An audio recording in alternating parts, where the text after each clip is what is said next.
ለማሚ ለዳዲና ለታለም ምን ብዬ እንደምነግራቸው ግራ ገብቶኛል። ሊዱ አውቃለች፣ እሷ ሁሉንም ነገር ታስተካክላለች።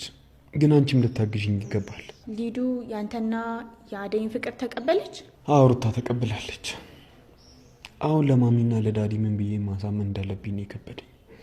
ደግሞ አደራሽ አደይ የቤት ሰራተኛ እንደሆነች ለማንም ሰው እንዳትናገር። እንዴ ለምን? ማወቃቸው የት ይቀራል እንዴ?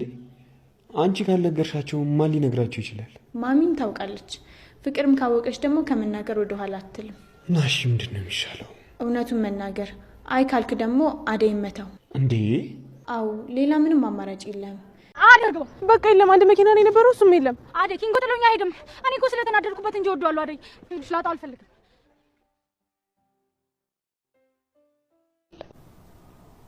ሁሉ የገባልኝ ቃል እንኳን ትቶት ሄዷል። ቆይ ምን አጠፋው? ምን አድርጌው ነው? እሺ ምንም አላደረግሽም። እያደር እንደ ቁስል ይጠዘጥዘኛል። ምን እንደማደርግ ራሱ አላውቅም። ቆይ ግን አሁን ኤላ ቢመጣ ትቀበያለሽ? በጭራሽ አልፈልገው። እሱን አልፈልገው። ሲያታልለኝ ነበርኩ እንደ ህፃን ልጅ እንዴ? አዎ ተጣልተናል፣ ግን ምንም ቢሆን እናት ናት። እሷ ስትሞት ቆሜ ላይ አታልሽም። በፍጹም አልሰማሽም። እነሱ እስከሚመጡ እዚህ ቁጭ ብለሽ ትጠብቂያቸዋለሽ። ዋጋሽን ይሰጡሻል። እማዬ አንቺ ምናት ታማለች። የእናት ምን እንደሆነ ታውቂያለሽ? ዳይመንድና ኪንጎ ጉዞ ወደ ገጠር ጀምረዋል። ዳይመንድ የአባቱን መሬት ለማስመለስ የአደይን አባት ለመጋፈጥ ከጓደኛው ከኪንጎ ጋር ጉዞ ጀምረዋል። ቅምጥልም የኪንጎን መሄድ ስታረጋግጥ እየሮጠች አደይ ጋር ሄዳ አደይ እኔ እኮ ኪንጎን እወደዋለሁ፣ ስላበሳጨኝ ብቻ ነው ከተገቢ ዞር በል ያልኩት፣ በጣም በፍጥነት ወደ መናኸሪያ ውሰጂኝ ትላለች። ወደ ገጠር ሄዶ እስኪመለስ አላስቻላትም። ቅምጥል ሄዶ እንኳን እስከሚመጣ መቆየት እንደማትችል ስላመነች እንግዲህ ወደ መናኸሪያ ስትሄድ መኪናው ተነስቶ ሄዷል ትላታለች። አደይ በበኩሏ ከአደም ጋር ያላት ፍቅር ያላት ግንኙነት እያሳሰባት ነው። የለምለም ነገር በሷ ላይ እንዳይከሰት የደብ ቤተሰቦች እሷን ሰራተኛ መሆኔን ሲያውቁ ይቀበሉኛል የሚለው ነገር አስጨንቋታል። ሰላም ጤና ይስጥልኝ ውድና የተከበራችሁ በመላው ዓለም ያለች ኢትዮጵያና የተለያዩ ኢንተርኔት እግዚአብሔር ይመስገን ደህና ነኝ። ሰራተኛዋ አደይ ክፍል 124 አብረን እናያለን። የባለፈው ክፍል ቤዛን አምልጣው አሹ እየሮጠ ከቤት ተከትሏት እሷን ለመያዝ እየሞከረ ነበረ ቪዲዮ ያለቀው። በዛሬው ዕለት እንግዲህ ሩጣ አላመለጠችውም። አሹ ይዟታል።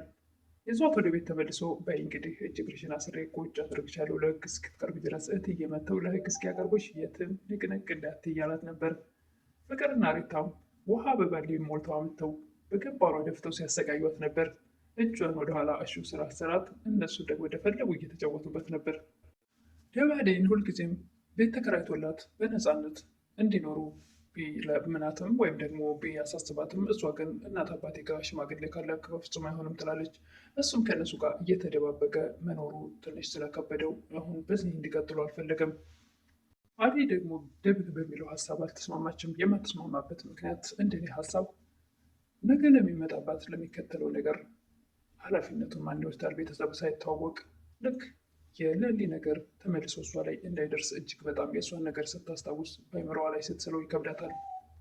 ከዚህ በፊት ደብ ቀለበት ለማድረግ ለአደይ ሰርፕራይዝ አድርጓት የሆነ ሆቴል ወስዷት እሱም ሱፍ ለብሶ አበባ ይዞ እሷን ለማስደሰት ሞክሮ ነበር እና እሱም ግን ወደ አሁኑ ወደ ሌላ ነገር መሄድ ስለፈለገ እሷ ደግሞ በፍጹም እንዴት ይሄን ታስባለህ? ምን አይነት እንዴት ብታስበኝ ነው ብላ እንደውም ገፍትራው ነበረ ወጥታ ሩጫዋን እግሬ አውጪ ብላ የቀጠለችው። ለሊ ቅምጥልን የባቡሬ እናት ጋር ውሰጂኝ ትላታለች። አንቺ ጉደኛ ደግሞ ብለሽ ማዘሯን ተዋወቅሻት እንዴት ትላታለች። አንቺ ታውቂያታለሽ እንደ ማዘሯን ትላለች ለሊ። አዎ ያሳደገች እሷ ናት። እሷ እኮ ባቡሬ እስር ቤት ከገባ በኋላ ነው እንደዚህ የጨለለችው ትላለች። ግን እንደዚህ የማበዷን ምክንያት ትረግኛለች ትላለች ለሊ። ቅምጥልም አዎ እንግዲህ ብዙ ወንዶች ጋር ትሄድ ነበረ ይባላል፣ ግን ብዙ እውቀቱ የለኝም ይሄን ነገር። እንደዛም ሆኖ የሰፈሩ ሰው ሴተኛ ዳሪ ይሏት ነበረ፣ ግን ብዙም ጠለቅ ያለ ስለዚህ አላውቅም። ግን ደግሞ እኔንም ሆነ ባቡሬን ያሳደገችን እሷ ናት ትላለች። ባይሆን እሷ ጋር ውሰጂኝ ትላለች ለሊ። ማዘሯ ላንቺም እናትሽ ናት እንዴ ትላለች ለምለም።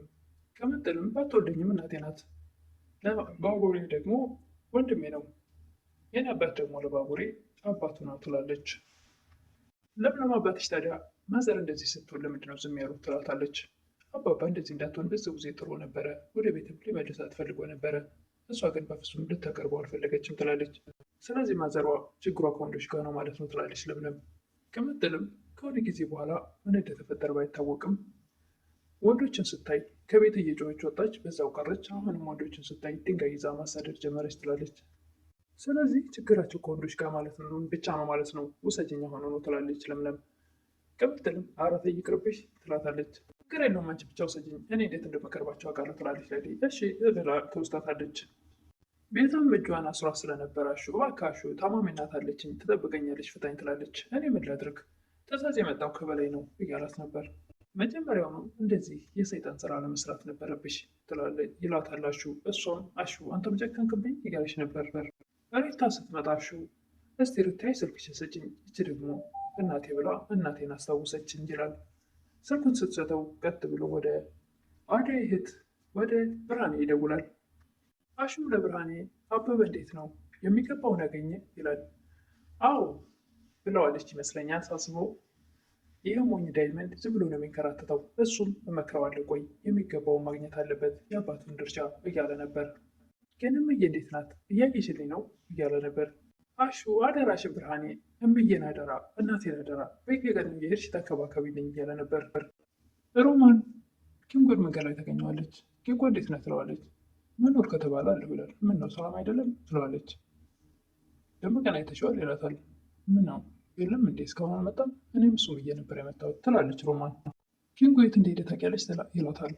የሆነች ልጅ ያሯሯጠችው ነበር ግን ደግሞ የት እንደገባ አላውቅም እያለች እሱም ይመጣል። አንቺ ለምንድን ነው እዛው የቀረሽው እያላት ነበር ሮማን። አትከተኝም ነበር እንዴት ወደኋላ ትቀሪያለሽ ይላል ደመቀ። እንዴ ምን እንደሆነች ሳላውቅ እንዴት ከእናንተ ጋር እካተላለሁ ትላለች ሮማን። እና ታዲያ ዝም አለችሽ ይላል ደመቀ። ሮማን እሷማ ቤቷ ወስዳ ምግብ ገብዛኝ አብልታኝ አጠጣኝ ትላለች። ሴትዮዋ ብድም ጤነኛ የምትባል አይደለችም ትላለች ሮማን። ዘርሻ ላይ ደግሞ ልትፈነክተኝ ነበር ትላለች ሮማን። ደመቀም እንዴት እብዳምነች ቤቷ ድረስ ትሄጃለሽ ይላል። ደመቀ ኪጎና ተደግሞና በሆነ ነው እንደዚህ የተደበርከው ይለዋል። አዎ በቃ አንተ እንኳን ተረዳይ ብሎ ተነስቶ ጥሎት ይሄዳል። ምንድን ነው ስለው ምንም ሊነግረው አልቻለም። በቃ ይቺ ቅምጥል ትሆናለች ትላለች ሮማን። ወይ ጉድ ምን ሆኖ ነው ልጁ? ይህ ፍቅር የሚባል ነገር በቃ ከባድ ነው ማለት ነው ይላል። ሮማንም ስታፈቅር እኮ ካፈቀርከው ሰው ውጭ ምንም ነገር መብላትም መጠጣትም ማውራትም ቢሆን ምንም አይታይህም ትላለች። እንዴ አንቺም እዚሁ ነገር ውስጥ ገብተሽልኛላ ይላል ደመቀ። ፍቅር ስቃይ ነው፣ ደስ የሚለው ደግሞ ስቃዩ ነው ትላለች ሮማን። እንዲህ ቆየን ሁሉ ነገር እንዴት ልታውቂ ቻልሽ እያለ ነበር ደመቀ። ወይስ አንቺ ፎንቃ ጠብሶሻል ይላል ደመቀ። ኧረ እኔ ጭራሽ በዚህ ኑሮ ውድነት ትላለች ሮማን። እኔ ለሊ ስትል ሰምቼ ነው።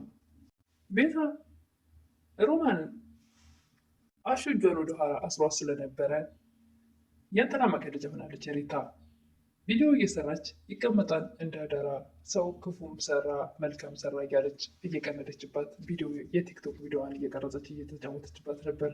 ሁሉም የእጁን ያገኘዋል። ይቆይ እንጂ መች ይቀራል እያለች እየቀላለደችባት ነበረ። ቤዛም እባክሽ ሮታ አንድ ውለታ ዋይልኝ ትል ነበረ። ኧረ እባክሽ አዴን ታስወግጅልኛለሽ ትላታለች። አንድ ውለታ ልዋልልሽ ስትል ቤዛ እንዴ ብለሽ ነው በሚገባ ነዋ ትላለች ቤዛ። እንዲህ ምን አይነት ወጉር ነሽ? አሁን እንኳን እንደዚህ ታስረሽ አትማሪም? እስቲ ቆም ብለሽ አስቢ ትላታለች ሪታ። ቤዛም ራስሽ እኮ ነሽ አሁን እያልሽኝ የነበረው ትላለች። እንደዚህ እያወሩ ያለ ፍቅር ትመጣለች። ፍቅር እባክሽ እጅን ፍችኝና ወደ እናቴ ልሂድ። እኔ እኮ እናቴ ታማ እትዬ ካሉ ብር ይፈልጋል ብር ጠይቃቸው ነበር የመጣሁት። አሁን ደግሞ እዚህ ሌላ ነገር ተፈጥሯል ትላለች።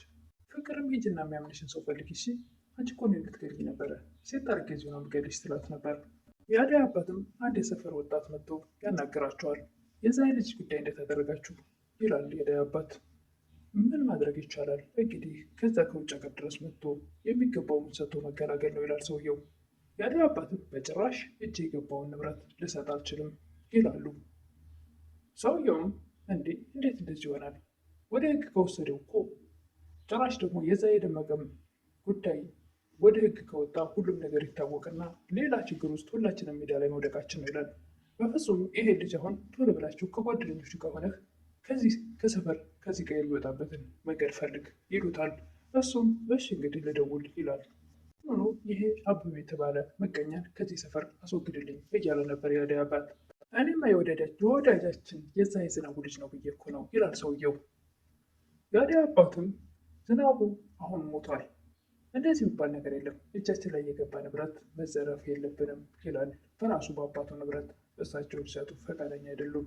ጭራሽ ልጁን እዚህ አካባቢ ላይ አልፈልግም፣ አሁኑኑ ምንም ስህተት አልፈልግም፣ ከዚህ ሰፈር አስወግዱልኝ ይል ነበር። አሹ ቤዛን አደራ እጅ ፈታሻት እንዳትወጣ፣ እኔ እዚህ ጋር አንድ ቦታ ደርሼ ልምጣ ብሏት ይወጣና ደመቀ ጋ ሄዶ ኪንጎን የት አለ ወንድሜ ይለዋል። ወንድሜ ይላል። አዎ ወንድሜ ይለዋል። ምን ነው በሰላም አይደለም? አዎ ሰላም አይደል እያለ ነበረ። ደመቀን ሲያገኘው ወንድሜ ይለዋል። ወንድሜ ጋሼ ወንድምነት ዛሬ አይነት አየህ እያለው ነበረ። ደመቀ እየቀለድኩ አይደለም እባክህ ይል ነበር አሹ። ደመቀ ወደ ቀይ መመለስ አለብህ ይላል አሹ። ማለት ለምን እያሉ ሁሉም ይደናገጣሉ። የምልህን ስማ ይላል አሹ። ሁላችንም ወደ ቀያችን መመለስ አለብን። ለምን ይላሉ ሁለቱም። አይ አበበ ጋሸን አግባብቶ ሁሉን መስመር እያስያዘ እንደሆነ ብርሃን ነገረችኝ ይላል አሹ። እናም ንብረቱን እያሸሸ ነው አሉ አበበ። ስለዚህ ይላል ደመቀ አንተም ስለዚህ ከተማ ከማንም ጋር ከምትሮራት ቀጥ ብለህ ሄደህ የአባትህን ንብረት ድርሻን መካፈል አለብህ፣ ጎራ ብለህ መኖር አለብህ እያለ ነበር አሹ። ደመቀም የአባቴ ንብረት እኮ እንደ ራሱ ንብረት እንደፈለገ እየኖረበት ሂጄ ብጠይቅ አሁን ማን ይሰማኛል እያለ ነበር። ሮማንም አሹ ልክ ነው ዳይመንድ፣ አሹ ያለው ነገር ትክክል ነው። የአባትህን ንብረት ሄደህ መካፈል እንዳለብህ ማሰብና መወሰን አለብህ እያለችው ነበር። ኪንጎም በበኩሉ አንተ ይህን ነገር ቆም ብለህ አስብበት፣ ትክክል ነው እያለ እሱም እየደገፈ ነበር። በቃውን ጨከን ብለህ ሂድ እያለ ነበር ኪንጎ እሺ በቃ አብረኸኝ ትሄዳለህ ይላል ደመቀ። አዎ አንተ ከሌለ እኔ እዚህ ምን እሰራለሁ ይላል በቁርጠኝነት ኪንጎ። እንዴ ቅምጥልስ ይላል ደመቀ። እባክህ እሱ አትፈልገኝም ይላል ኪንጎ።